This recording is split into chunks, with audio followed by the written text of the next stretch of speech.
ஐயரே, இதை எப்படி அவரு பண்ண முடியும்? நிச்சயமா பண்ண முடியும். ஏன்னா அவர்தானே இந்த வீட்டுக்கு நடக்க இருந்த அபசகுணத்தை தாங்கி பிடிச்சாரு. அதனால தாராளமா அவ 2 பேருமே பந்தக்கால ஊடி வைக்கிட்டோம்.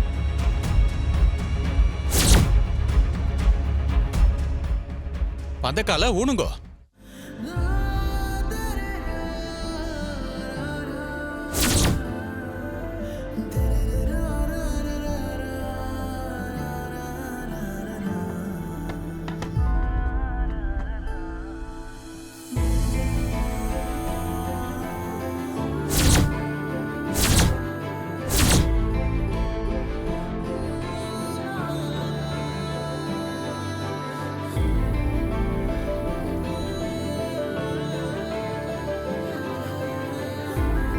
அம்மா, எப்படியோ அபசகுணம் இல்லாம பூஜை நல்லபடியா முடிஞ்சதுமா. இனி எந்த பிரச்சனையும் இல்ல. நான் உத்தரவு வாங்கிக்கிறேமா. சூப்பர்.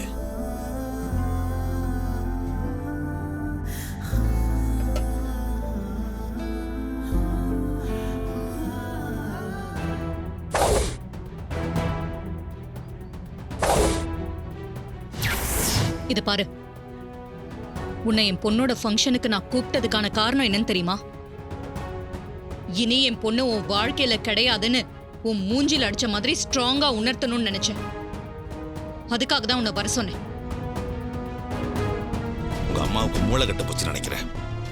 போட்டுட்டு இருக்கிற வளையல கட்டிட்டு வேற ஒரு வளையல போடுறேங்கிறா. எல்லாம் மாப்பிள்ளை இரிட்டேட் பண்ணதுக்காக பண்ற வேலை இது. அம்மா என்ன பண்ணாலும் கார்த்தி அதுக்கெல்லாம் அசர ஆள் இல்லப்பா. கார்த்தியை தாண்டி ரேவதி அவங்களால பெருசா ஒன்னும் பண்ண முடியாது. சரியா சொன்ன ரோகிணி.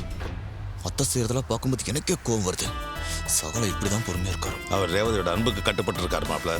கரெக்ட் மாமா. வளையல கழட்டு.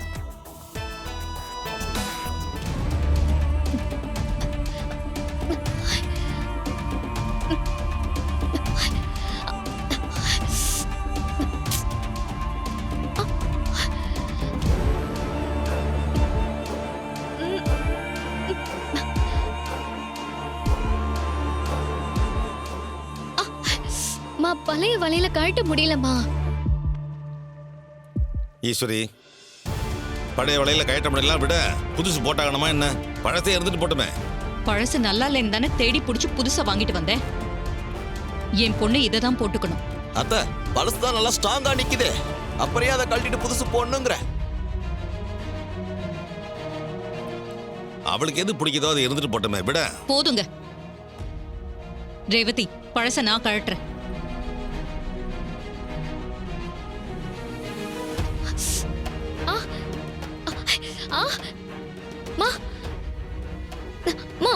வலிக்குது.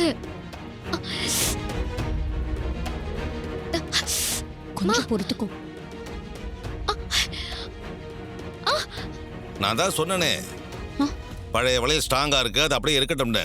நீ புது வளையல் போட்டே தீரணும்னு அடம் பிடிக்கிற. பழைய வளையல உன்னால ரேவதி கிட்ட இருந்து பிரிக்க முடியல பத்தியா? உன்னால முடியாது.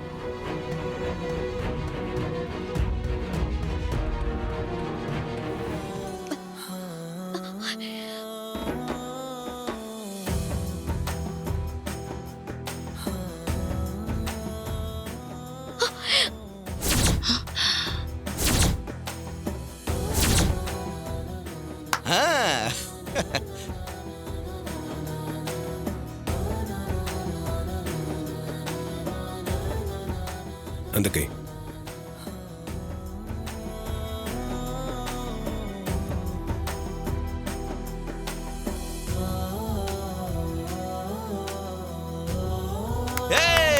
Super sir. Great sir. எப்படி உங்களால கழட்ட முடியாத சார் கழட்டார் பாத்தீங்களா? அதான். இந்தாங்க.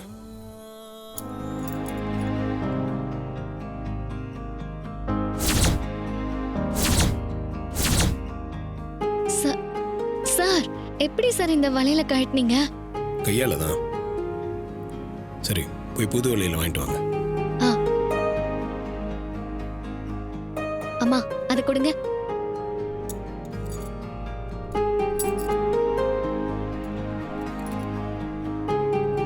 இந்தாங்க சார். கையை கட்டுங்க.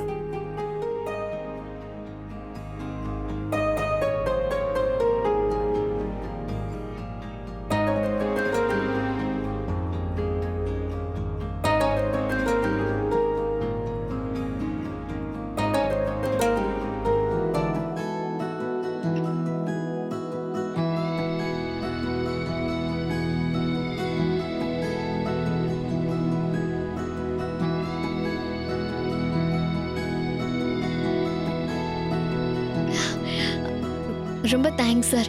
கடைசியில எங்க அம்மா ஆசைப்பட்ட மாதிரி அவங்க வாங்கி கொடுத்த வலையில போட்டு விட்டுட்டீங்க. சரியா சொன்ன ரேவதி. இது நான் ஆசைப்பட்டது. கடைசியில அதுவே நடந்துடுச்சு.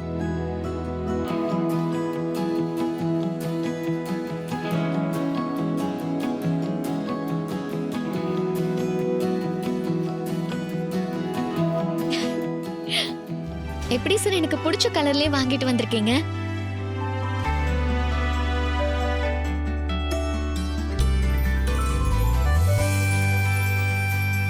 என்ன சார் சைலண்டா இருக்கீங்க? எப்படி கரெக்டா செலக்ட் பண்ணீங்க? அது டெய்லி நீங்கள் ஆஃபீஸ்க்கு போட்டு வர ட்ரெஸ் கலர்ஸ் எல்லாம் பார்த்துருக்கேன். அதை வச்சு தான் இந்த புடவையை நான் செலக்ட் பண்ணேன். சும்மா சொல்லக்கூடாது சார். உங்க செலெக்ஷன் ரொம்ப சூப்பரா இருக்கு. ரொம்ப காஸ்ட்லியா சார்? ரேவதி, நம்ம மாப்பிள்ள நிச்சயத்துக்கு வாங்கியிருக்கிற புடவையை விட இது ஒன்றும் அவ்வளோ காஸ்ட்லியெல்லாம் இல்லை. ஒரு நிமிஷம் இரு. இந்த புடவையை பாரு. இது மாப்பிள்ளையும் அவர் சிஸ்டரும் வாங்கி கொடுத்த புடவை. இது உனக்கு ரொம்ப பிடிக்கும்.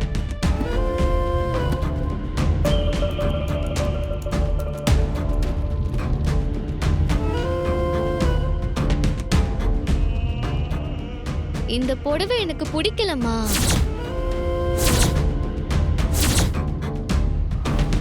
இந்த கலரும் எனக்கு பிடிக்கலம்மா. இதை கட்டிக்கிட்டு நான் எப்படி நிச்சயதார்த்தத்துக்கு வர முடியும்?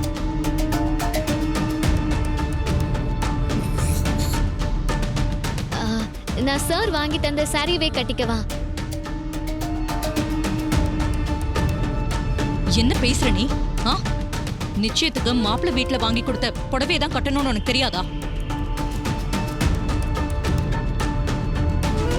இத பாரு ரேவதி, சம்பிரதாயம்னு ஒண்ணு இருக்கு. மாப்பிள்ளை வீட்ல இருந்து எது கொடுத்தாலும் அதை தான் நம்ம கட்டணும். அதுதான் முறை.